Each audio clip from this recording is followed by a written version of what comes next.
Okay, right. Recording. Okay. Wait. Oh yeah, there's the waves. There's the waves. Okay. so I'll go. Give me a wave. So I'll go. I'd rather have a bowl of cocoa and then straight after you go pops, just so I know when to. Okay. Okay, got it. I'd rather have a bowl of cocoa. Pops. Oh, see the delay is quite a bit, so I'm gonna have to anticipate that. That's fine though. I'm actually off. I nailed that though. Maybe on your end, mate. It's a good job I knew the lyrics.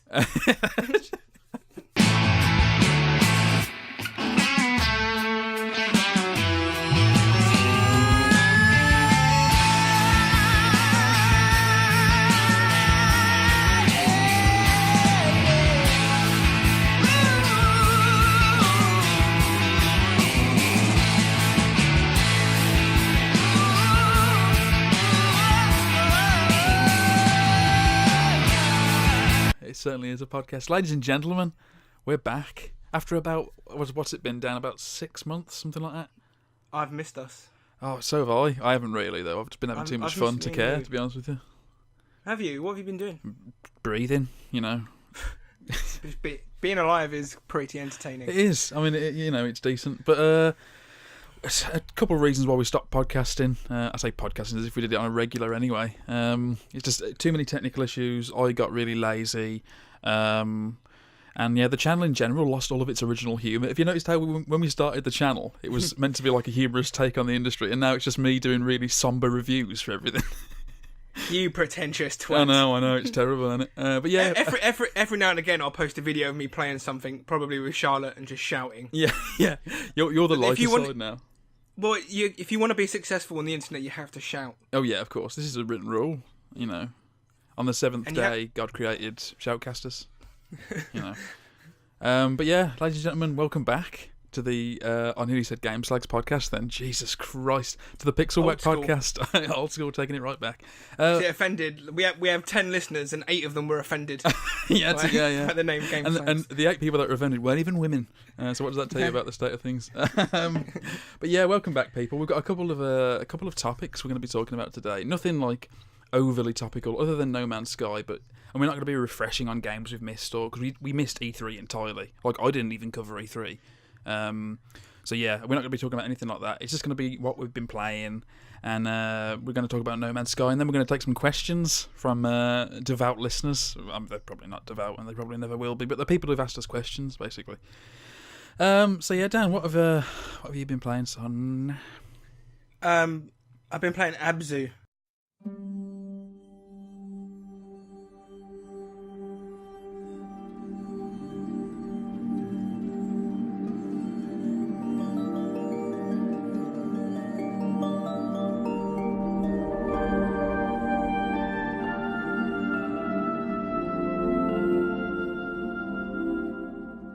And I know you put a review up. I did indeed. Yeah, I'm interested to hear your take on this, because I think we both like Journey, don't we? So I love Journey. Yeah. I think Journey was great, and I can't remember it's the same art director. Yeah, Matt Nangu. I can't remember his name, but yeah, it's the lead art director. And the composer Austin Wintry. Yeah.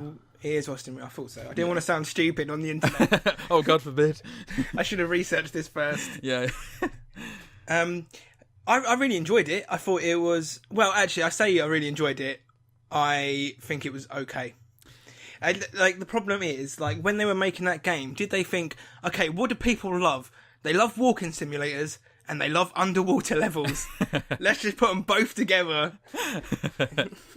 See, this is the thing, isn't it? I mean, and for me, it was always going to be a tough one to talk about and review, simply because, it's so easily compared to Journey in so many respects that it was never going to be as good, because there's only ever going to be one Journey. I think it's off-putting how similar it is. Yeah, it is. Because I couldn't stop thinking about Journey the whole time. Oh yeah, and just I honestly couldn't play on its own merits, because literally every minute I was thinking Journey's better. Yeah. And just to let people know, I have done a review, and I do really like the game. I think it's great, and I think it does just about enough to differentiate itself from Journey. And you can see my review up on the PixelWhack YouTube channel now. But yeah, I do sort of agree in hindsight. I mean, I did love it. I thought the music was incredible. The atmosphere is great. The mechanics, like Journey, they gel really well together. But it's so much like Journey that you can't help but think, like you said, Journey is just better in nearly every respect. It's you know. Well, the thing with Journey is it had this it had a lot of depth to it. Yeah. It had a lot more to say about, you know, life and birth and rebirth, and whereas Abzu just seems to be pretty for the sake of pretty. Yeah. I mean, I felt like... And it's kind of ironic that a game set in an ocean is really shallow. Yeah. Oh, the puns are real. Oh, yeah. This is what you've been working on for 6 months whilst we've been away. That's I wrote that down. You wrote that? Yes, yeah. I literally stopped playing that game. That just came to me. I was like, oh, it's in an ocean, but it's actually quite shallow. Pause the game, write that down. 6 million views on this podcast, thanks to that quote right now. It's incredible. But yeah, I totally agree. But again, I really loved it because it's the type of game that's made for me. I mean, it wasn't quite wanky enough for me to dislike, but it's arty enough for me to find something in it. Do you know what I mean? There's a lot of surface level art. The game's beautiful. Is that another pun? Oh, it is! It is another pun. Write that down. Pause the podcast. Write that down. Surface level pun for the win. No, but there is I'm going to say it again. There is a lot of surface level art to it. Yeah. It looks beautiful, and I think the game... How long did it take you to get through? Less than 2 hours, I'd say. See, I think it took me a little bit longer. I think I spent about 3 hours playing through it. Right. And I think about an hour of that probably was just meditating. Oh, yeah. So for people who don't know, you can find these statues, and when you interact with them, you literally just you meditate, and what that means is that you can basically just get a close-up view of all the different species in that local area. Yeah. And you can flip between them and see what's going on. And there was something really peaceful. Yeah, I mean, the AI in the game, I think I said it in my review, but it's so sort of... I mean, it doesn't seem to follow any particular pattern. It's just... Everything is so dynamic. It does seem natural, doesn't it? Yeah, and that's one thing you've got to say about the game that it does so well. Is just the atmosphere it creates. I'm not saying it feels like you're in an actual ocean, but just like Journey, it's a very linear experience, but you feel like you can explore to a certain extent and get a lot out of its environment. Do you know what? I had a few stumbling blocks. Like there were times when I did feel like I was in an ocean. There was one point where I was kind of swimming around all these tropical coloured fish, like really brightly coloured, and there was some kelp around. And it basically looked like the opening scene in Finding Nemo, you know, just really pretty, really vibrant. Yeah. And then I think I saw like maybe a whale or something in the distance, and I kind of followed it down, and eventually the light got lower and lower and lower. And then I was just in a dark ocean, and I was actually too scared to carry on going down. But then when I looked back up, it was dark up as well, and I literally spent about 5 seconds, which is a fucking long time. Wondering where the fuck should I go? Should I go back up or carry on going down? In the end, I went back up. But no, a few times I did get lost in the game and in the atmosphere. The soundtrack definitely helps with that. Oh yeah, like Austin Wintory has never done a bad soundtrack. He is the king as far as I'm concerned these days. He trumps everybody else. Like there's some I can't really talk about. Like there are some set pieces. I can't really talk about them. Are you talking about the big ominous set pieces? I'm talking about a really big set piece, and it was the one that stood out the most. And it's like big fish dancing. Right. I don't know if you'll know what I'm talking about. and like that took my breath big away. Fish dancing. Yeah, well, that just gives it away, doesn't it? Essentially, yeah. But I don't know, that touched me emotionally with the soundtrack and just how pretty and everything was. Oh yeah. But it never really made me think. Well, that's it. I mean, Journey, I still haven't worked out what I got from Journey. I mean, I've played it through about 5 or 6 times now, and I've got a rough idea of what the narrative I think is meant to be, or what the creators meant for it to be. But I'll just take my own thing away from it, really. But you made you wonder though, didn't it? Exactly. When you finish Journey and it throws you right back at the beginning again, you'd think, Yeah. I wonder, and I will play through this again. I do not want to play Abzu again. When I finished it, I thought that was pretty. Yeah, that was yeah. I do get what you mean. Yeah, I mean, if you haven't played Journey, I would still say play Journey first, or maybe not actually, because it'll ruin Abzu for you. But then again, maybe Abzu will ruin Journey for you. Yeah, I think it would. But I think Journey's just a superior game in terms of atmosphere and overall tone, anyway. And I think the mechanics for as little as they are better in Journey. Because it just feels... Well, I got annoyed. There was a few times where I didn't feel in control of the diver in Abzu. So that you get these if you've played Flower, you get those boosts of speed when you collect certain flowers, and it's a very very similar. No, it's not very similar. It's a rip-off. It's exactly the same in Abzu. And in them times, sometimes you'll float around and twist and turn through the sea, and you'll feel like you're a real, like, kind of... You feel like you're a fish yourself. And then other times, it'll completely freak out and you're not going in the direction you wanted to. Yeah. And that pisses me off, because all of a sudden you're reminded that you're playing a game and you're not actually in the ocean. Well, that's it. I mean, Journey, like, there was everything you did felt elegant. Every single tiny movement you made felt like a dance to a degree, and that's what Journey kind of is absolutely. for me. It's like a 2-hour dance experience. You know, that you're in control. But Abzu does that. Like, there were times when I did feel like I was dancing. Oh yeah, but then the dancer would fall over, and I think yeah. You have to stumble back to your feet with a broken leg or whatever. I got a few other grabs. Like mechanical gripes. I hit a few invisible walls. Probably can't be helped. Yep, same. In that sort of game, but like that is it's annoying. That takes you out of it. Doesn't Completely, it? instantly rips you out of the experience. I mean, again, they can't help it because there's only so much game they can build. But yeah, it does take you out of it. Yeah, there must be another way around that though. I think. Yeah, I mean, even The Witcher 3 didn't do particularly well. I can't think of any game that does it particularly well. The Witcher 3, I remember The Witcher 3, because I remember within 5 minutes of starting, obviously everyone talked about it being the biggest game world ever made. Literally within 5 minutes, I got to an invisible wall and it just said, "You have reached the end of the game world. And then it Please just turns turn you around." back. Yeah. It's like, oh, okay. So yeah, what else? What were the other great? I don't. Maybe you remember. Did Journey have loading times? It didn't. No, it didn't. Nah, see, Abzu does. And again, like in a game in an course, ocean, yeah. I didn't when even you think of of that. ocean, it's just endless. I don't think Journey You just think had loading times. No, I'm fairly certain it might have done, and they were covered up with cutscenes, maybe. Yeah, possibly. But Abzu has actual loading. Yeah, screens. which is always, and again, like it's something you don't notice in modern games. But modern games that very rarely have loading screens, especially like big open world RPGs. It's really weird. Like it's something you don't notice, but always sort of subconsciously helps with the flow of the game. Anyway, yeah. So we both. Well, I really like Abzu, even though I sort of dissed it a little bit. But you're not so taken. It's expensive. Well, see, how much did you pay it's for £15. It's £15. I didn't. I played your copy. Oh right. See, I bought it on release day for I think it was £11 or £12. So That's all right.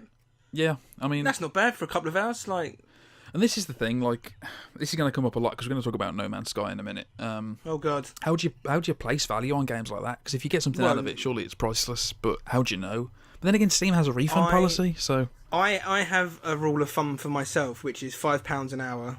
Yeah, my friend has which a similar is roughly what you paid for a film, isn't it? Yeah. So if I paid £10, I expect a couple of hours out of it, like a good couple of hours. Yeah. I think that's a fair enough rule. But then what about it depends on the genre, doesn't it? Like, would you be happy if you paid £40 for The Witcher and only got 8 hours out of it? This is true, yeah. But then again, it's all about promise as well, isn't it? Like it's the expectation of like you expect to get hundreds of hours out of a game like a Witcher. Even if you don't end up ultimately playing it for that long, you expect that much, don't you? I don't know. It's such a weird. I don't really know where I stand on it, to be honest with you. And I think it's a problem that games are going to have to iron out in general. But at the same, it's all about being an informed consumer, and this brings us on nicely, I think. Shall I talk about what I've been playing? Then again, what I've been playing is like not a hot topic anymore. It is for people who are still playing it. But Overwatch. Cheers, love! The cavalry's here! Cheers, love! The cavalry's... Cheers, love! The cavalry's here! The cavalry's here! The cavalry's here! Cheers, love! The reason... I do not have a clue about that game. Oh, Daniel. I have not touched it. It's Blizzard, isn't it? It's Blizzard, yeah. It's Blizzard. I can't tell you anything about the team that did it. It's just an in-house Blizzard developer.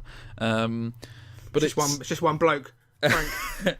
just Frank, you finished Overwatch yet? Yes, boss. But I know, I think it was the team that originally were working on, the new MMO they were working on called Titan. Yeah, they worked on that for years, right? They did, yeah. 6 years or so. Yeah, and lots of money, I think. Oh yeah, because I know for a fact that some of the characters, or at least one of the characters, Tracer, is based on a character from Titan. Oh, I see. Okay. And Tracer's the one with the butt, right? The one with the butt, yeah, they're very nice, but we're not meant to say that, Daniel. So let's keep it down. Okay. But no, Overwatch is one of the most incredible, if not the most incredible, first-person shooter I think I've played, at least in the last 5 years, possibly ever. And really? And it doesn't really, like, to look at it, to watch it, like if I was to show you half an hour's worth of gameplay now, you would think this just looks like a glorified, overly beautified version of Team Fortress 2. And I wouldn't. Well, that is what I think. But I thought exactly the same, and I was never. I was always excited for it because I'm a massive TF2 fan and a massive first-person shooter fan as well. But I'm not a competitive player, and even in Overwatch now, since the release of competitive mode, I'm still not a very competitive player. I mean, I like it. I like the engaging sort of team play of it. But anyway, I'm getting off topic. Overwatch is it is Team Fortress 2, but with about 50 more layers on top. Not to say that Team Fortress 2 isn't layered. What are you playing it on? I'm playing it on PC. Yeah, because I'm not a scrublord. But yeah. Oh. So do you have to? Do you have to get it through BattleNet? You do have to get it through BattleNet. It's not on Steam. No. It's. I think I paid. I could be totally wrong here, but I think I paid £30 for it. Okay. Which isn't too bad. And initially, even now, there's basically 3 modes. There's Push the Payload, which is a Team Fortress 2 mode to begin with. There's Capture the Point, which is every first-person shooter, like a King of the Hill mode, basically. There's no Team Deathmatch or anything like that, because it just wouldn't work in Overwatch. What else is there? There's a competitive mode. And there's like a random mode each week with like a couple of like quirky mechanics added. So there's not that many modes. There's... Oh, Christ, How long's the game been out now? 2-3 months, I think. So have they been supporting it pretty well? Oh yeah, Tweaks and stuff. They're pretty. Yeah, well, they've added a new character since launch, Anna. They've just added competitive mode about 3 weeks ago to a month. But it's just been like heavily patching it because it's got such a varied amount of characters. The balance is always going to be changing. Yeah, exactly. Yeah. Especially when you're adding new characters and new maps as well. Like you have to tweak characters constantly to make sure they play off each other. But it's just fantastic. It gets so much right. And people say like the first-person shooter is dead. I've never believed that. Titanfall. That's not true. I know Titanfall convinced me that first-person shooters wasn't dead, and Doom this year has convinced me that the single-player first-person shooter isn't dead. And Overwatch is, as with anything Blizzard does, I don't care what your opinion is of them. Their level of polish on the things they make is incredible. Like it's tantamount to anything. It's just. Have they made any bad games? I don't. Not that I can recall. I mean, I've only played 4 of them. But then again, they don't have a wide selection. I mean, this is their first new IP in 17 years. So no, they don't. They don't have a wide selection, man. That's what I mean. They take their time and they only release. And obviously, they're willing to give up on things that aren't working, like a 6-year-long in development MMO that cost them billions of pounds. Of course, yeah. They're willing to just say, "No, it's shit. It's not working." Yeah.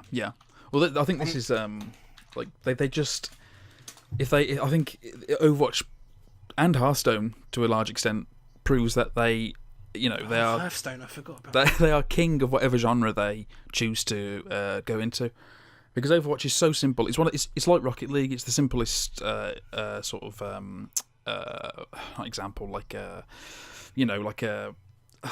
what's the fucking word I'm looking for, Daniel?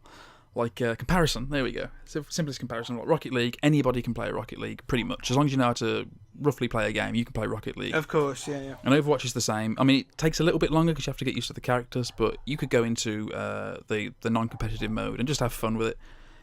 But the skill level is incredible. Like you watch some pros play Rocket League, and your jaw drops. It's like how can people be this good at a game that I'm now thinking I'm just totally mediocre at, whereas before I thought I was all right. And Overwatch is the same. Like there's such an incredible skill ceiling for each character, and it's not just about getting good with one character. It's like the hook of Overwatch is like you have to play off the opposing team. Like you have to be good with each character, because you might have to switch to them at any time. Like if so you can switch on the fly, but in a battle. Yeah. So like when you die, I assume. When you die, yeah, and sometimes that's totally necessary. And pretty much all the time. So you'll throw yourself on the fire sometimes just to exactly, yeah. change character. Which also can it's sort of twat inducing in game, because sometimes you do get some knobheads who think they know best and try to get you to switch. Only for you to then go on and win the game, and it's like, no apologies given. But yeah, I'm not going to talk any more about Overwatch because it's been out 3 months now, and everyone knows how good it is. We need to move on to some solid gaming issues, which are important to gaming people, because we don't have anything else in our lives to complain about. Because you want to talk about No Man's Sky, don't you? Well, I don't want to talk about the game No Man's Sky because I don't. Well, neither of us have played it, have we? I played it. Oh, you've played it? Have you got it? No. Oh, no. Oh, so, No, I don't. so you've just played it, have you? You just played. I played it. Yeah, I played it. Owen. Oh right, okay. Because Owen spent £40 on it, so Owen has to tell people he likes it, Oh, and he has Owen. to convince other people. I'm sure to that's like nice. it. I'm sure he does actually enjoy it because I've got a couple of friends who are playing it and they're enjoying it as well. But Are they enjoying it though, well, or are they just addicted to it? well, I think you can be both. I think it can be both because it depends what type of game you like. But let's talk about. I mean, I don't want to get into like because we haven't played. Well, you've played it, but I assume you haven't played enough to have a solid opinion on it as of yet. Well, see, the thing is, like, so on knowing what the game is, seeing the trailers, seeing what the developers have had to say, I knew this game weren't going to be for me anyway. Yeah, I knew it. And you were saying and that so a year ago, which is I was totally fair enough. I was, and like so, I played maybe an hour of it, not from the beginning. So I sort of jumped in, and Owen showed me the kind of and I think he was about 5 hours in at the time, so you know enough to have a good grasp of how to get about and the mechanics of what are going on. And he showed it to me, and it's exactly what I expected. It's just, it's a great technical achievement, but I think that's about it. Yeah, for such a small team. I mean, I say small. That how big is the studio? Is it 30 people? Wait, it was 4 at one point. Yeah, didn't the studio get flooded sure it though? was. And they had to. Yeah. You said that such glee. I feel so sorry for Hello Games. I have so much pity for that the development studio. And because what's his name? What's the guy's name? Sean. Just Sean. It's just Sean. Yeah, he doesn't have a second name. He was born into nothing. He was just sort of squirted out from the skies. I remember I think it was like the Game Skies. Awards. You know Jeff Keighley's little Oh yeah. project. This was like 3-4 years ago, and like nothing exciting was announced there. And they showed. I think that's when they unveiled this game. This little English company. Yeah. Showed this trailer, and all they showed was like the spaceship going from the planet's surface up into space. Yeah. And people shit their pants and saying this is going to be the greatest game of all time. And Hello Games were like, hold on, steady on a minute. Exactly. It's going to be alright. And then Sony came in and were like, no, here's some money. Make the best damn game of all time. Get on that E3 stage and tell them how great it's going to be. And you see that guy, that poor guy. Oh, yeah. That poor guy from where the fuck So are they from? nervous. Like fucking Bristol or something. Something like that, yeah. Just well again, you're right, E3, how you doing? That was Welsh. I don't know. No, I think it was Bristol. I think that was pretty accurate. It was very Stephen Merchant-esque. And he's kind of like, okay, and you can see how nervous he was. Yeah. And he was like, okay, I'm going to show you this trailer, but don't read too much into it, all right? Like, it's just something we're working on the weekend. But the thing is, like, and everyone lost their mind over it. This is exactly it. Like, people are talking about, people are blaming Sony for overhyping this game, and you can't blame Sony. Sony are a publisher. They didn't say anything. Well, that's partly it, but Sony are there to market the games they publish. You can't blame Sony for over-marketing, in your opinion, a game. And if you go back, what was it, 2-3 years ago when the proper sort of initial trailer for No Man's Sky was released, people were losing their fucking shit, and it was incredible. Go back and watch that trailer now. It is incredible, that trailer is. It is genuinely breathtaking. But I don't understand why it's so breathtaking. I never ever got the hype for it. Like Elite did that 25 years ago. But this is a new Elite for a new generation of people, isn't it? For the casual generation. No. But genuinely, like, it's really annoyed me because the people. I mean, fair enough. If you don't like the game and it's not for you, that's totally and utterly fine. I would never say to people, "Look, you're wrong because you don't like this game." I would never say that. But it's the people who. No, of course not. It's the people who are now blaming the developer and particularly the developer and Sony for selling them a game for what? They didn't say, like, they're the opposite of Peter Molyneux. Yeah, well, exactly. Peter Molyneux will come and go, okay, in this game you're going to be able to do this, you're going to be able to do that, it's going to make you sandwiches, it's going to fuck you, it's going to give you hand jobs in the morning, it's going to be the best game ever. And then when it comes out, you're like, okay, Peter, it doesn't do any of these things. I'm sitting here with an erection. What the hell, Pete? You know what I mean? Come on, wank me off, Peter, you dick. Pete, yeah, exactly. Give right? me a hand job. And Hello Games and Sony have done the complete opposite. They've said fuck all about it. They've literally said nothing. And people have just built their own hype of what they can do. Like, whenever they ask, they'll say, Hello Games, developer of No Man's Sky, you're here to talk about your game, so tell us about your game. And they won't talk about gameplay. They'll say, oh, well, our algorithm has made 18 quintillion planets. It will take you 500 billion years to get there. Yeah, all right, very clever, but what's your game about? Well, that's. I mean, they have mentioned the crafting element somewhat in some of the more recent interviews, but at the same time, it's like I have such a massive problem with people who are sold on hype and then get the game on release and are disappointed because it's not the game they made up in their own head. You know, it's that entitled sort of opinion that I despise amongst gamers. Like, I love being a gamer. I'm really proud to be a gamer for the most part. But when it comes to stuff like that sense of entitlement... I'm not proud of you being a gamer. Well, nobody is. You know, my gaming pedigree is nothing. It's diddly squat. I don't even know who Mario is. Fucking it's just walking simulators. Polish bastard.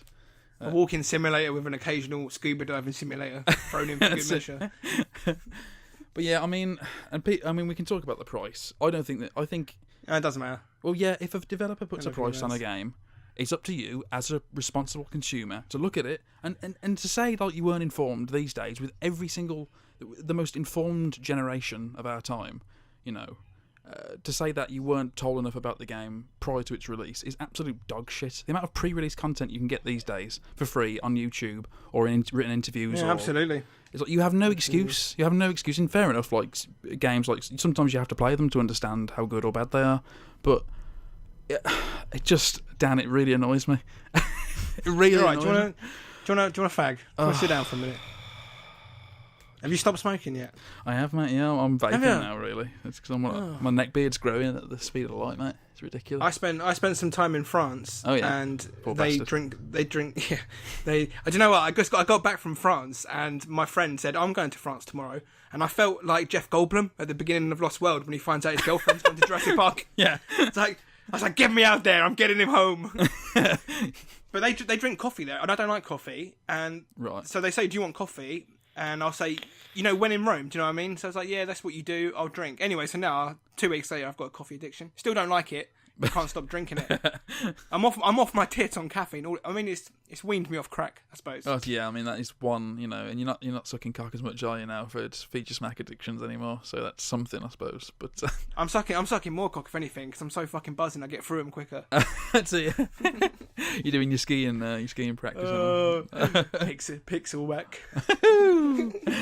But yeah, what were we talking? Let's get back on what were we talking about. So the price. Yeah, the price of No Man. Like, I think if a developer puts a price tag on a game and they value it at that much, it's up to you. Like I said, it's up to you to determine as a responsible consumer whether you think that's worth the money or not. I don't care how you feel after you bought it. Don't pre-order games. That's one thing. I think it's no. Don't pre-order games. No. Unless there's no ifs or buts, Dan. No, is there any situation where you'd pre-order a game? What about if you're a massive fan of the developer? They're a struggling developer. Look at like Platinum Games, right? I don't know how the fuck they're still in business because none of their games ever sell. Yeah, it's true. It's because they make so many of them. So let's say Bayonetta 3 comes out, and the developer comes out and says, "Look, we need pre-orders, or this game ain't going to get made." Well, as an example, I don't know if you're a fan of Bayonetta. I like the but basically, what I'm trying to say is you can guarantee its quality. Do you know what I mean? 100% it's going to be a great game. Well, would you pre-order it then? Did you play that Teenage Mutant Ninja Turtles game? It's fucking... No, I didn't actually. Well, neither did I, but it got slated and it looked awful in the gameplay things. But no, I still wouldn't know because I'd be like, well, no. I'll be like, I'll show you support in every other way I can, but I'm not putting money on the line until you've released the game and I've got someone, a reviewer I know and trust has reviewed it and whose opinions line up with my own. And so when you've reviewed it for yourself, or Jim Sterling's told me it's good to go, Oh, okay, right. Cool. Does Jim Sterling like No Man's Sky? No, he gave it like a 5 out of 10, I think. I think that's fair. I think that's about right because I think it's going to be literally split in the middle. I can't imagine you're going to buy this game and you're going to know within an hour, if you're done with it or you're going to put hundreds of hours into it. But see, I love those types of games. I'm a massive Minecraft nerd. I love that sort of time investment to build, sort of management type thing, game, video, I don't know if audio. is there that much management in it? Well, I know it's basically about mining and collecting elements and making them into other things, and I love that sort of meticulously sort of like slow paced gameplay. It's for me that you like boring games. That's what basically, Dan. Yeah, basically. I hate the colour, but the graphics are shit as well. Well, have you heard about the PC release? This morning. Yeah. I was reading up. Oh, what a disaster! I know, it's such a shame. I feel so sorry for them. I wonder, were they developing the PC version themselves? Or I was don't there another know. company porting it? Or? You'd assume it would be them, because if they're an indie studio, you don't think they'd be able to. Mind you, would Sony No, put in for Sony the might publishing on the PC? Have Sony published it on PC? I don't know. I mean, let's have a look now, shall we? Let's inform. You keep talking, Dan. I'll do this. I will do. I don't like the color palette. I really. It's don't. very saturated, isn't it? It's so garish. Yeah. Like it reminds me of back on when your graphics card wasn't put in properly and you'd be stuck with 256 colours. Right. Just so Larry and yeah, I don't know. It was never. I was never going to like this game. It's just not for me. There's just too much. Where's the story? Yeah. What I'd really love is like No Man's Sky to be given a massive budget, like a massive AAA budget, so the graphics match the technology. The pop-in is horrendous, by the way. Yeah, I've heard. Like Especially when you're annoying. travelling fast. Yeah, no, but it's horrific. Like N64 era bad pop-in, and I don't know if that's. I think that might be something to do with the technology, like the procedural generation, just generating it. Yeah, yeah. So I don't even know if I don't think even the PC would be better. Well, I don't think it's the hardware that's the problem. I think it's a software thing. Well, it was Hello Games that published it on PC, so Sony didn't have a hand in it. Right. Apparently, that's just quotations here, anecdotal, but apparently so. They did publish it on PC. Right, okay. In which case, they've got nobody to blame but themselves. They should have delayed the PC release. If they didn't think it was good enough. Wankers. I don't feel sorry for them anymore. They're fucking wankers. I mean, surely a delayed game is better than releasing a game. People know what gamers are like. Developers especially. Like, they should know what gamers are like. They throw hissy fits at even the slightest thing. So when a game comes out... It's not the slightest thing, is it? Oh, wait, that's what you're going to say. Yeah. Yeah, sorry, my bad. It's alright. But yeah, like, it's just... yeah, they should have been a little bit more responsible in that respect, but... Is it really bad? Because I looked at the Steam reviews quickly, and I think it looked like it was about 50-50. Whether it would... Like, nothing to do with how good the game is, but just 50-50 on whether it fucking works. Well, this is it. Apparently it's just massive performance issues, like constantly dropping below 30, even though on the most powerful rigs, But it's all anecdotal, isn't it? People could just be lying. I know there's one guy on Metacritic who made something like 30 user accounts just so he could badmouth the game. I mean, what is your life when you're doing stuff like that? I mean, what? You need to get a girlfriend. I know, yeah. Get your wanger sucked. Man, even me and Chris have had sex with girls. I know, yeah. I mean, not recently. But Only that one time, She was very kind to us, though, wasn't she? She was very kind, yeah. We did have to share. I didn't like getting second.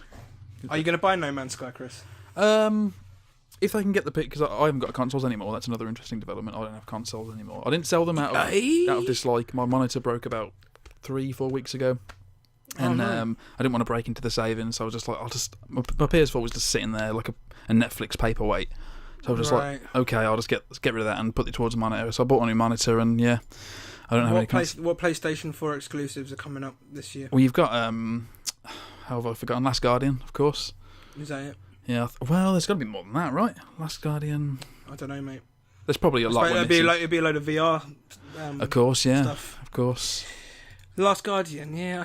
I'm just not going to get excited for it. I'm just not. I've wasted too much. Too many calories have been burnt over excitement for Last Guardian. I think it's the same for everybody, isn't it? And what's the studio called? Wankstains. What are they called? Call ourselves gamers. They're like one of the most prestigious developers in the industry. And aren't they called Team Eco? No. Maybe Team. Oh fuck, man! I'm gonna have to give it. This is fucking embarrassing. It is, isn't it? What are they called? Team Eco. Team Eco. Yes, it is Team Ico. Oh, that was almost embarrassing, wasn't it? Oh, God, you pulled us out of that one. But I mean, they do have an incredible. I mean, they've only made like what, two games? Two games, yeah. Ico and Shadow of the Colossus. Yeah. And there you go. They're the most consistently good. Yeah. Haven't put out fuck all. But what have they been doing for all this time? Have they just Sony just revived them as a company? Because it was Shadow of the Colossus was what 2004, I want to say, maybe. Was it? Yeah, it was quite late. Yeah. Quite late in the PS2 era. And now we're like, what, 11 years on, 12 years on from that? And yeah, but it's going to be the greatest game of all time. They've got Peter Molyneux on board now. He's in charge of marketing. Keep him away. To be fair, though, at least they haven't, like, shoved it down our throats. Oh though, no, they've been with trailers and stuff. Yeah, they've been very sort of controlled with it. And I wonder how long. I reckon development stopped for a long time. It must have done. Yeah. I think Sony maybe just gave up on it and didn't realise the amount of... Because this hype accumulates, doesn't it, for old releases. Like, I mean, Shadow of the Colossus and I like Shadow of the Colossus more, but it is a stone cold classic. It is incredible. Like, it still holds up to this day. One of the few games that does. From the PS2 One of the era. few games. I mean, you know what I mean. Like a lot of Clearly, you haven't played the Death and Return of Superman by Silicon and Synapse. But a lot of old 3D games from the PS2 era and especially the PS1 era don't really hold up. But Shadow of the Colossus absolutely does because it crutches its gameplay and its gameplay is fantastic. You know. Yeah, absolutely. But yeah, we're reminiscing now, Dan. Do you want to get on to questions? Okay. Yeah. Have you got them there? Or do you want me to I've got them here, man. I've got them all noted down. Questions, Okay. people. Dan kindly asked. Well, I asked Dan to ask you guys because I thought it'd be a bit more authoritative coming from him to get questions off our off people from Dan's Facebook page, basically. It's hardcore gamers as in gamers. It's funny because gamers is spelt with a gay with a y lol. It's actually quite offensive. I should probably change that to hardcore PixelWhack. Hardcore game slacks. Hardcore gay slags. Basically, we've got a list of questions here. Very good questions, I have to add. Like, really, really good questions, guys. This should keep us going for a while here. Okay, yeah, let's give some good answers. Yeah. I mean, I've reduced the size of them down. I've reworded them because some of them were not long, but reading them out would have taken up minutes in some cases. But I'm not. This is terrible. I'm making it sound like whatever. We appreciate all your we appreciate contributions. everybody who asked a question genuinely, and some people asked multiple questions. Everyone's basically got one or two questions each. So yeah. So first off, we've got Tez Williams, and he asks, if you could have a sequel to any game that's guaranteed to be brilliant, what would it be? Daniel, you go first here. See, the thing is, I when I read this question, I immediately thought of Akami 2. Right. Because Akami is the best Zelda game I've ever played. All right. And it will never get a sequel because... Is it Capcom? It never... Capcom. Yeah, it's Clover Studios. Right. Who then broke up and made Platinum. Oh, right. I never knew that. So yeah, and it was under Capcom, yeah, so... I've never played it. Capcom published it. Oh, Akami was beautiful. See, it looks incredible, but I've never played it. It's Zelda. It's just Zelda. But you... Zelda with a dog. Zelda with a dog, exactly. Yeah. And it's beautiful. The story is deeper than most Zelda games, but it never sold. And they made a DS version, and that never sold. And then they re-released it in HD on the PS3, and that never sold. So, but standard platinum game, really. Yeah. Just Lots of high hack and quality. Just doesn't sell. But then I thought, now I know that a sequel to Akami 2 would be good. But Tez said, could you have a sequel game that you knew would be brilliant? Guaranteed so I was to be wondering, brilliant, so I was wondering, is there a game that I was disappointed with that I'd like a sequel that's to if it was interesting guaranteed take. to be brilliant? So That changes things. I know, right? So I'd Beyond Two Souls. But how could that guarantee? You can't guarantee that. There's limits. Well, on just this. take David Cage away, shoot him in the back garden, and then get someone else to make the game. You'd have a better sequel, Sorry, carry on. Are you making death threats to David Cage? I fucking am the French bastard. I'm joking, David Cage. I hate you, but I wouldn't want you dead. So I forgot that he's French. yeah, I think he's French anyway. If not, then I apologise. Actually, no, I don't apologise, David. You fucking hack twat. So carry on. I was wondering, maybe, I don't know why he's not making films. That's clearly what he wants to do. I know, yeah. Just make a fucking film. He's not bridging any gap. He's just making shitty fucking console fucking games. You know why he's not making films, is it? It's because his scripts are shit. Oh. Just cut the cast there. Yeah, that's it. It's going to end. Can I answer the question now? Sorry, yes. Continue. I want a brilliant sequel to Mirror's Edge. Oh, Because- controversial. It's not that controversial. No, it's not. People like that game. Nobody liked Catalyst either, apparently. So No, well, I haven't even played it because people said it was shit. So, I thought Mirror's Edge was stupidly disappointing. I remember reading an article in Edge magazine. Magazines were these things we used to have years ago. Right, Made of paper, had pictures, and Yeah. It was like the internet, except you actually had to like turn the page physically rather Who than the just fuck clicking. would fucking... It was a dark time. pastimes were weird. They were. Yeah, and the game was not great, but I wanted it to be great, you know? Yeah. And I just think with a decent team, not DICE. I don't like DICE. They don't make platformers. I'd like Nintendo to make Mirror's Edge. And then it'd just be a side-scroller. No, it wouldn't. No, look at like or retro. Look at like Metroid Prime. Oh, I don't think Right now- Is that the one on the DS? DS, no. Is that Prime Hunters I'm thinking of? What am I Oh thinking my of? god, you're so embarrassing. No, Prime Hunters was on DS actually. All right. But that was a weird entry in the franchise because it was more shooter. Yeah, it was a first-person Where- game, wasn't it? Because I remember playing it. It was. Yeah. And well, no, Metroid Prime's a first person game, Oh. but its emphasis is on platforming more and exploration rather than shoot. There's shooting in it, but that's kind of like a secondary mechanic. Right. And they nailed it. Like I've always felt in control. Like it done this little weird thing that when you jumped up in the air, the camera would tip down ever so slightly so you could see where you were going to land.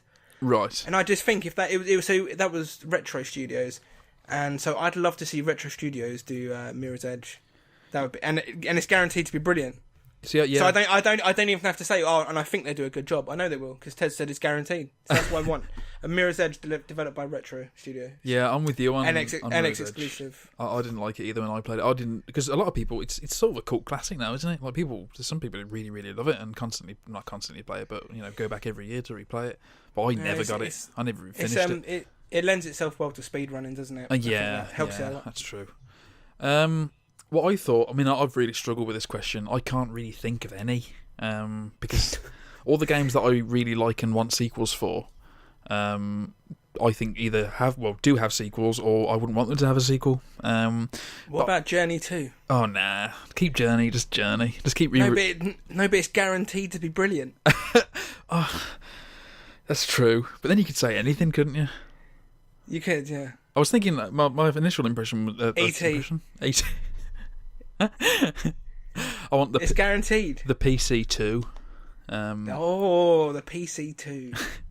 I thought Until Dawn, but that's probably going to get a sequel anyway. I would have thought so. Yeah, because it did really well, and it's a great game. And if you haven't played it and you've got a PS4, I don't know what you're doing. Go and buy Until Dawn and play it, because it's one of the most original sort of. I wonder if David Cage has played it. Oh, I hope he has. I hope he cried when he was playing it, thinking what a fucking stupid hack twat he was. Like, oh, this is how you make a game and a good Mon story Dieu. at the same time. Let's not get racist, Dan. Let's not get racist. But yeah, I can't. Okay, hold on. Let me just get the rules right. Death threats, okay. Racism, Yeah. not okay. Yeah, you can want to kill a Frenchman, but you can't do an impression of a Frenchman. Like that's wrong. Politically incorrect. Just to let people know, I don't want to kill him just because he's French. But that is one of the many reasons. No, I'm joking. It's the French are all right. From a safe distance. Yeah. With a large mass of water in between us. But yeah, I can't think of a decent answer. Like maybe given a bit of time, maybe I'll come up with one, but we don't have time because we got these questions about 2 hours before we. Are you seriously not going to answer the question? I can't think of a good answer. Like, let me think. I was looking through my of an Steam answer list, for and you. I just can't see any games that I think need sequels. It's not about needing. Oh no, I keep. Okay, let me go through it now and let me look. Is there a game that you thought was like okay, but and you just wished it could? I know. Oh. The new Devil May Cry, I thought it was excellent, and I really want a fucking sequel to it. I know this is not technically the question, but that's the only answer I have at the moment. Right. Because I thought it was really good, and all those fucking fanboy twats who didn't like it, but that wasn't the only reason. Let's be honest. But yeah, I fucking love DMC. I think it's great. I replay it every year, and I think it deserves a sequel because I think it's Who made the remake? It was the people who are doing that weird, the ones who aren't that good, but they have the ones who did what was the one with that actor who played Gollum in it? What was his name? Andy Serkis. Antikiss. Enslaved. Yeah, they did Enslaved. What was the developer called? Ninja Theory. Is it Ninja Theory? Ninja. Oh God, I'm gonna have to Google it, aren't I? They're doing that game about the girl with the mental illness. You know what? I think it's Ninja Theory and Ninja something. Namco Bandai. Yeah, that's the publisher. That's the publisher. Yeah. This is embarrassing, Who is Dan. it? No wonder we have made a Ninja, podcast. it was for Ninja Theory. There we go, Ninja Theory. No, that's twice we've done that. Is it Team Eco? Is it Team Eco? No, it was Team Eco. Is it Ninja Theory? Oh yeah, it is. We know our shit. Don't worry, guys. We just doubt ourselves. We just need to, get it retconned every time. That was a good game, wasn't it? It's great. It's fucking what? Enslaved or DMC? Well, Enslaved. I haven't played DMC. Enslaved was good. I hear it's good. I mean, it was a bit boring towards the end, and the way it ended was pretty weird. But yeah, I enjoyed it for the most part. I'm going to move on to the next question. Dan, else we're going to get stuck here. Samuel Wigmore asks, should games such as Journey, Abzu, and the like, with heavier emphasis on Jesus Christ Almighty. It's been a long day, Dan. I've just had a massive fucking Chinese. Should games such as Journey, Abzu, and the like? Do you want some coffee? I've got fucking loads. Should games? Samuel Wigmore asks. Don't let me do this again. All right. Yes, yeah, get me send. Right. Samuel Wigmore asks, should games such as Journey, Abzu, and the like, with heavier emphasis on atmosphere and tone rather than gameplay, be rated and reviewed differently to other games? This is a really interesting question. It's a really simple answer, though. No. Well, yeah, I mean, there's an interesting argument to be had, but I think ultimately the answer is no, because if you're any type of... I'm going to go back to that wanky consumer argument again. If you're any type of consumer at all, you won't just look at ratings, you'll read the review, and the context is within the review. Like, that's where the opinion is. The rating is arbitrary. I mean, I never really pay that much attention to ratings anyway, like a out of 10 score or whatever it's going to be. You'll read the review, won't you? You'll see what it is that possibly makes it a good or a bad game, and you'll base your opinion off that, as opposed to an arbitrary number that's whacked on top of the game. I think there's maybe 3 or 4 places that I go to for reviews, and I go there because their opinion has steered me well before. Exactly. I've trusted them and their opinions, and actually all 4 of those places give a review, a score at the end. Yeah. Now, as opposed to at the top. and 9 times out of 10, I will guess exactly what score they give from the context of the review. Yeah, and that's because they're mostly good writers, I assume, as well. And so, like, I don't really like. They seem like a necessary evil sometimes, these review scores. And I feel like I wonder if sometimes, like, in these journalists and publications give scores because that's what publishers want them to do. Yeah, I know what you mean. I mean, if I the thing is, like, if I give you a free copy of my game to review, and you don't give it a score, it won't go on Metacritic. Yeah, I totally understand that. Yeah, I can see that as being a viable business tactic. And maybe that is it. And maybe it's just a great, undiscovered secret. But if I had it my way, I wouldn't have scores personally. I'd just have written reviews or video reviews, and you base your opinion off that, because numbers they're so arbitrary. You cannot, especially with games like The Witcher, and even games like smaller games like Journey, like Sam says, like, how do you put a number on an experience like that? Because it's so subjective, and every game is subjective. Like, that's the thing. You may hate people who play World of Warcraft every day of their lives, but they're getting, they're really enjoying it, and it's all totally subjective. And now we're getting into really wanky territory. So Dan, take me off this, please. Well, the thing is, like, you're making it sound like one genre of game has more worth over another. And that's just not true. Like, I was saying to my friend, who I don't know very well, and I had to have that awkward moment where they say, "What's your hobbies?" And I'm like, "Oh, I like video games." Oh yeah. And they're like, "Oh, you like Call of Duty and." That oh sort of no, yeah. Oh no. And it's like, I was like, "No, no, Call of Duty, yes, that's all right. That's not bad." And then you sort of have to, like, justify yourself, and you'll bring up these other games, like, and you'll bring up these games like Journey and this sort of thing. Yeah. And just say, no, I like shooting games, but I like these type of games as well that have a little bit, more to say. And yeah, because to the outsider, a gamer is a Call of Duty player, isn't it? Really, And but you know what? I don't like one more over the other. Like, games are allowed to just be fun. Like, look at, like, Mario and something. That's got nothing to say. I'd rather not, but yeah. There's fuck you, man. Mario is amazing. It's the best game ever made. Yeah, of course. But it has nothing to say. It's got no social commentary. Oh no, of course, yeah. And that's the beauty of it, isn't it? There's no depth to it. It's just fun. Yeah, and I love that. Like, Mario Galaxy 2 is my favourite game of all time, without fail. It's just fun. And then I love games like Journey, but they're not really games. They are games, all right. Let's not go down that road. It is a game. but it's not game. It's not. I wouldn't say Journey's a fun experience. No, and games don't have to be fun. I think people forget they don't. That. Yeah. They don't, and it doesn't mean it's worth any less than Mario. Yeah. Like when I think of Journey, it's more like it's an experience, isn't it? It's like watching a ballet or like an orchestra. Do you know what I mean? It takes you from one place to another, and I don't think it should be rated any different. I don't think it should have any less value, like cost wise either. Yeah. People seem to forget, like, movies have a structure. Most movies have a structure. They have a first, a second, and a third act, and they have a way in which things play out. And you can sort of judge, and you can rate movies in a certain way to a certain extent.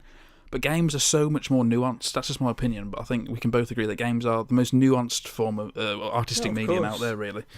Oh bollocks! But most reviewers, if they, do you know what? Like Journey is so just the pinnacle of that genre. I guarantee you, any review of a similar game will start with a Journey-esque game. Yeah, and that's so sort of like people, they'll say, problem, it's it's got it's a Dark Souls type game. Yeah, it's a Metroidvania type game. It's a Souls-like or something, a Journey-like or whatever. Exactly, and then Journey will be like that. Yeah, definitely. And so the original question was, should it be rated differently? I don't think so. No, I am in agreement with you. I think if you are the type of person who just goes for ratings, go have a shower and think about what you've done whilst masturbating into your own filth. Moving on, Paul Mackey says, is next-gen gaming taking the piss with day one patches and the like?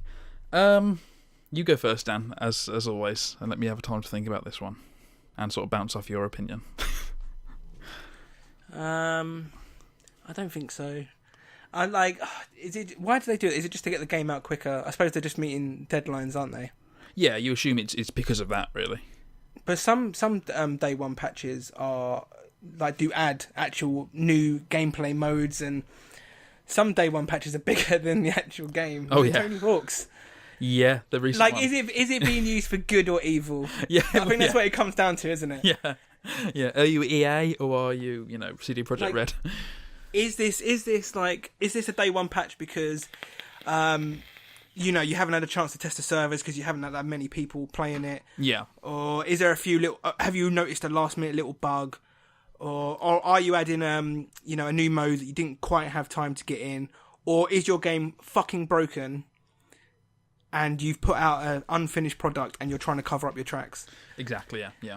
Which I think is another argument for review embargoes. Like, some review embargoes are genuinely, they're necessary because they don't want reviewers playing a buggy mess of a game and then putting that out to the public. It's in the company's best interest to prevent people from playing the buggy version, which will be fixed on day one. But I do feel like the review should be what you get in the fucking package, what you buy, because not everyone's got the internet, Chris. This is true. In this day and age, I know some people still don't have the internet, so the review should be what you get in that box. Yeah. Do you not think? Because that's the product. That's what they've sold you. To a certain extent, yeah, but I think you have to sort of accommodate for the modern age in the fact that most people do, in fact, have internet access. And bloody young people. Because imagine, like, if they realised at the last second that there was something wrong with the game, they'd have to pull all the copies back. And sort of, I don't know how it works. Do you code the disc? I don't know. I don't know what happens. But they'd have to. No one's buying games anymore. Well, you know, this last month, July, it was the worst month for retail games ever in the UK. The worst ever, on record. No one is buying box games. Even with, we had a new console. Oh, we didn't talk about that. Xbox One S came out. Of course, yeah, and it sold really well, didn't it?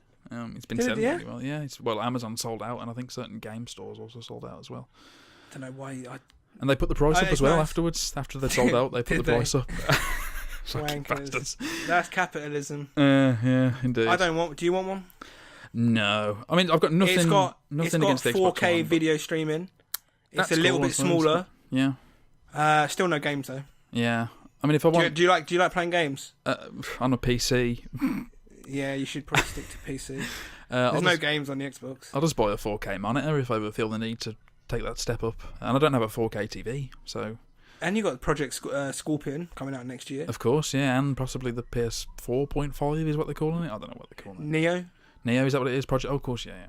Well, they're unveiling it on September 7th. So is that when it's happening? A few weeks. Oh shit! Well, I think that's why they're not at Gamescom, because Sony have got their own little Yeah. Jobber. Yeah. September 7th. Yeah, so not a few weeks away. It's an interesting time. We'll know what's going on. I wonder if the Neo, because it sounds like a new console rather than... It does, because the Xbox S is definitely, that's standard, isn't it? Every 3 years into a generation, you'll get a smaller version. I mean, you had to have a smaller version of the Xbox One. It was disgusting to look at. I mean, it was a piece of filth. But the PlayStation Neo seems like it's going to be like a more significant upgrade. Yeah. And that's a bit dodgy, isn't it? Doesn't that split your market a little bit? I mean, I'm assuming they're going to say that, you know, you can play all the games on either console. They have said that, yeah. I think they have already said that they're not going to... they've said that. Well, yeah. What they say and what they do is entirely different, of course. But, you know... I wonder, maybe it's just a little boost for the VR, maybe? Possibly, I mean... But then that's not on, because they've sold a fucking load of VRs with saying that it'll work on your PS4. Yeah. That's going to be great. I can't wait until it's a piece of shit on the PS4. and it only works on the Neo. That's it, yeah. Have they said it? Because they haven't said much about the VR. Like when people have been previewing it, has it been on a PS4 or has it been running on like a PC? Well, that's it. Everything's been in a box, hasn't it? Exactly. It's been coming out of a box, you know. But I don't imagine that Sony would want to sort of put a detrimental side on their current lead in the market. Are they keeping their lead? Is the PS4 selling? I assume it's still the better selling console. I mean, I don't have any. It's totally anecdotal. I don't have any figures to prove that, but you just assume so, don't you? Because everybody's got a PS4. Like, because it's better, isn't it? Yeah. Well, I didn't mean to say yeah. Then. It's got games on it. I mean, I did enjoy my time with the Xbox One. I genuinely am totally neutral. I mean, obviously, I think the PC is the best console. I don't think that's. I mean, it's not subjective. It's of course. Totally objectively true. That's facts. Yeah. I don't own any allegiance to any, like, not even Nintendo. Like, come on. The best console is the one with the best games. Yeah. And that's PS4. Well, the PC technically, but no, but consoles. Oh, you mean if you're only a right. console, then I'd go PS4. I'd say. Yeah. I mean, unless you're really into Halo and Gears of War and racing games, which I kind of am into all those things, but still, I mean. Anyway, let's not get into this. This is a totally different thing all of its own. Another question. Are they taking the piss with day one patches? Well, yeah, I didn't give my answer to that. Shit. I think they're a necessary, not even an evil. Sometimes they can be, but I think most of the time it's just for the good of the player. Like, you don't want your player to play something that's broken, shoddy, and unfinished. I mean, they shouldn't ship like that. No, they shouldn't. So why can't? But I think to some extent that's out of the control. That's out of control of the developers. I think the publisher. No, of course it is. Of course it's the publisher. But what I'm saying is, like, why? Yeah, I think that's what it comes down to. The publishers don't care. I think there's definitely some publishers that do. Definitely, like you know, I mean, most of them are self-published ones. The examples that I can think of. But if you think of people like, I don't know, like Sony are usually quite good for it. You know. Yeah. But yeah, Nintendo, yeah. I mean, has there ever been a day one patch from Nintendo game? Probably not. I didn't even know they knew how the internet actually works. I thought, just two cans with a piece of string between is what they can. You know how Facebook comes up with like Facebook memories, like your status. From, yeah. It came up yesterday. Your status from 6 years ago. Nintendo online service is fucking joke. Absolutely, absolutely amateur. And I was like, oh wow, so 6 years on, we're nothing's changed. Still in the same place. So yeah, in answer to Paul's question, I don't think they're taking the piss necessarily, but it's all contextual, isn't it? Like, you know. And it also depends on how good your internet is. Yeah. Because at the moment where I'm sitting, I'm on I've got 100 meg here, so a day one patch will take 10 minutes to download. That's not bad. But when I was in the countryside and I had 1 meg internet and they dropped a 2 gig day one patch on me, I was like, you bastards. That's what I mean when I say it's all contextual. It's down to what the patch contains and of course. You know where you're situated as a gamer and all that. But let's move on. Okay, so to answer your question, Paul, maybe, yeah, we don't have a definitive answer because we are essentially not very knowledgeable when it comes to video games. So like all podcasters who talk about video games, there's not much difference between us and them. Tez Williams, a second question from Tez Williams. Are season passes becoming a little too exploitative in terms of how much content they offer for the money? And again, I think this comes to your back to your pre-ordering thing, isn't it? Well, I suppose so, because if you're buying a season pass, you're buying something you don't know what you're buying, do you? Yeah, essentially, yeah. And again, that's Sorry, go on, Chris. I was just going to say, like, it's the same for me. Like, don't ever buy anything that you don't have any... I mean, Season Pass is even worse because you don't know what they're going to do. Like, most developers won't say... Look at Fallout. When Fallout Season Pass was announced, they had no idea what they were going to do. They didn't say to anybody what they were going to introduce, whether it was going to be just a selection of different quests or anything. But people still bought it.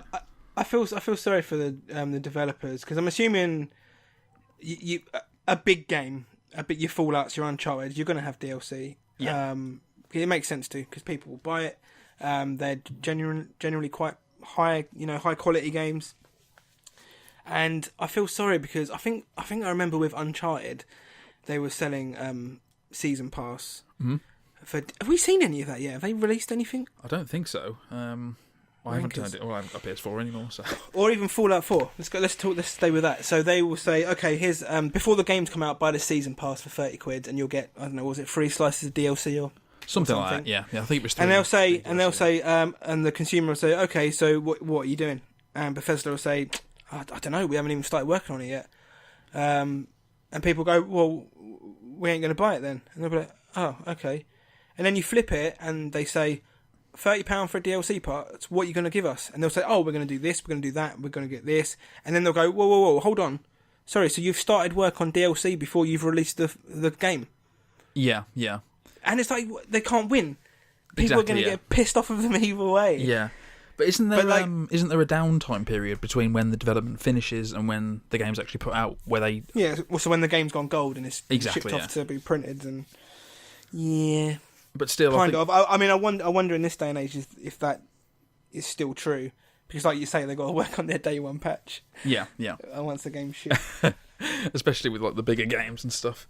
But yeah, generally, I'm against buying anything which you have no prior knowledge of at all, and that's usually the case for season passes. Like, it's just beyond my. Like, I couldn't do it. I mean, I'm trying to think of the last game I pre-ordered. I can't think of the last one I pre-ordered. I pre-ordered. I bought the season pass for Dark Souls 3.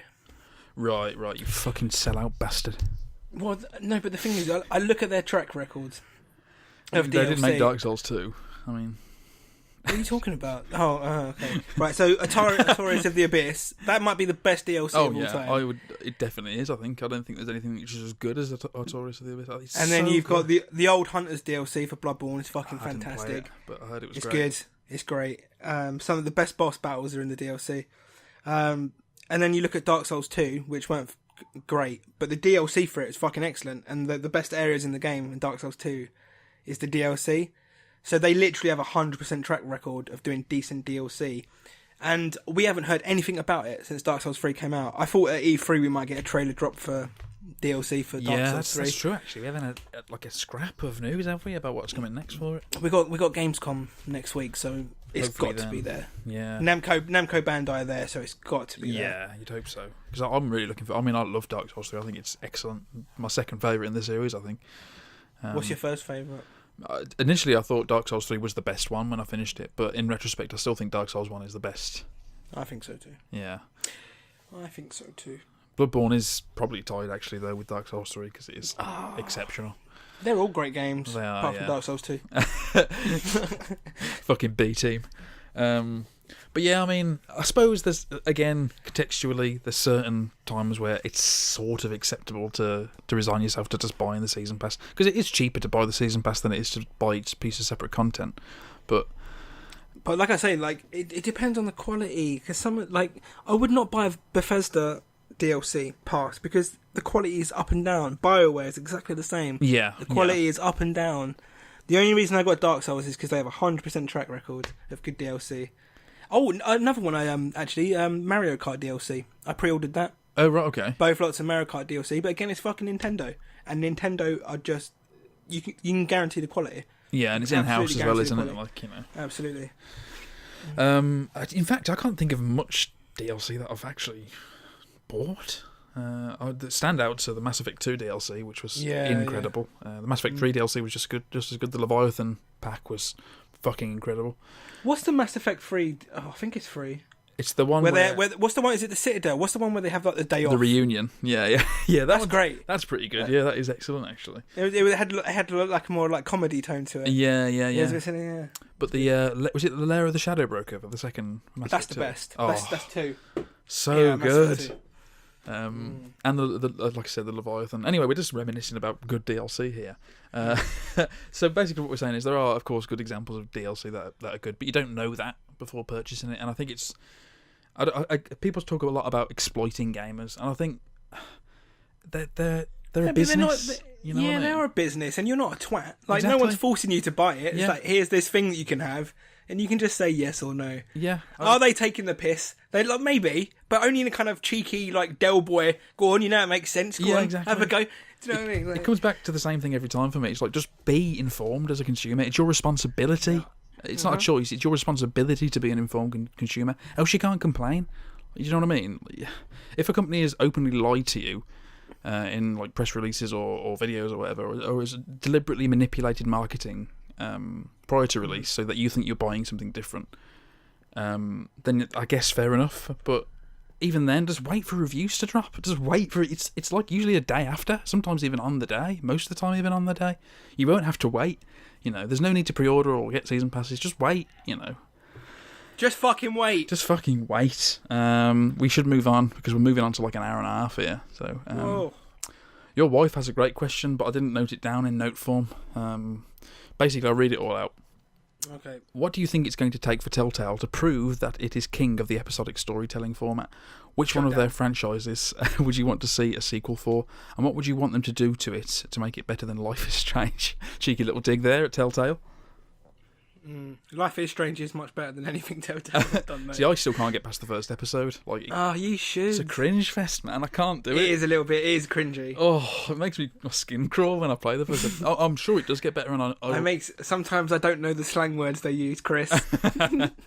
Sometimes they make references to the internet and I don't understand them. Wolf Among Us. Wolf Among Us deserves a second entry in the series, I think. Didn't it leave on a cliffhanger as well? Basically, yeah. As far as I can remember, it did, yeah. I feel like I don't even know if we're going to see a sequel to Wolf Among Us. I think they're too big now. I think they'll just do I know, exactly. stuff now. They've got Batman, Game of Thrones, why would they? Yeah, exactly, yeah. Why would they? Oh, wait, I know. They might do it because, it's the highest rated one they've ever released and everyone loved it. yeah, it is. I mean, I still think Walking Dead Season 2 is probably the best thing they've ever done. Well, that was terrible. It was brilliant, Dan. The ending was perfect. Depending on which one you got, of course. I'm trying to remember the ending. They get to a little village, and then for me, they were going to let in Clementine, but not the redneck. And then I think I chose to just both fuck off together. I think. Well, one of them. Spoilers, but then again, if you're that emotionally invested in Walking Dead, you'd have played it in the first place. Spoilers for Season 2 here. You get there, and Kenny's with you throughout Series 2, and something happens with a baby. I can't quite remember. Someone steals a baby, and it's a woman. I think. I can't remember. Basically, it's a really good ending, and I really enjoyed it. But it obviously wasn't that good because it hasn't stood out in my memory, but it was really good. I thought the first series of Walking Dead was great. Oh, yeah, it was great. Undoubtedly, it's brilliant. But for me, I think they perfected it in Series 2.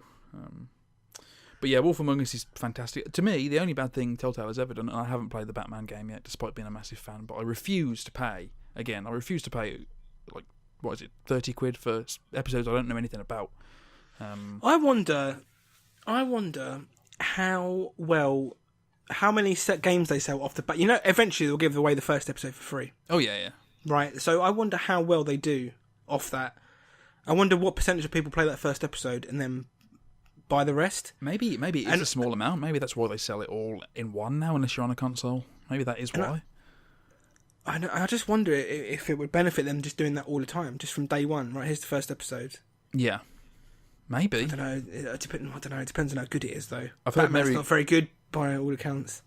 Well, yeah, from some of the reviews, it's very mixed. But I don't know. I mean, I'm looking forward to playing it. But I look at the Batman videos and. I thought it was a new engine, but it's not. I think they've just kind of upgraded the original engine. Yeah, it looks a bit more... A little less jaggy now, doesn't it? There's a new engine for Walking Dead Series 3. I saw that. That looks better.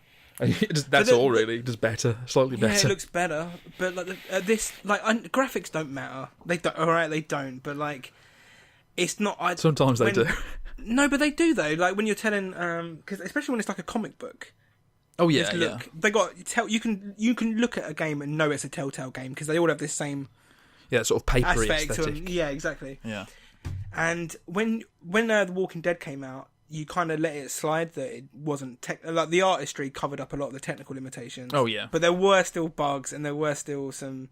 But they were a tiny team, and you thought, fair enough, let it go. All right, when you start working on Game of Thrones and Minecraft, step up your game. When you've made it, you've made it big. You're in the big league now, guys. Why are you still using a 10-year-old engine? What are you doing? But back onto the question. What was it? What can they do to make it better? It was something like what? Stop being a fucking slut. Which one of their franchises would Telltale. you like to see? Oh yeah, we've answered that. Yeah. Stop being a whore, Telltale. Do you know what I mean? I'd love them to like just fucking stop saying yes to every company that walks in your door saying, "Will you make a game on our franchise?" I would love to see them do an original concept, like, because they're clearly really good writers. Like for the most part, like they always come out with really good material, and I'd like them to do something of their own making, really, because they've only ever worked off source material that's been there from the off, and they've adapted it and sort of made it their own. They have had some original games. But Puzzle Agent. I mean, since the proper Telltale, since the actual Walking Dead came out, like I want to see them do something new with that. They've always done that though, because I the first time I came across Telltale was when they did the Tales of Monkey Island. Oh right, yeah.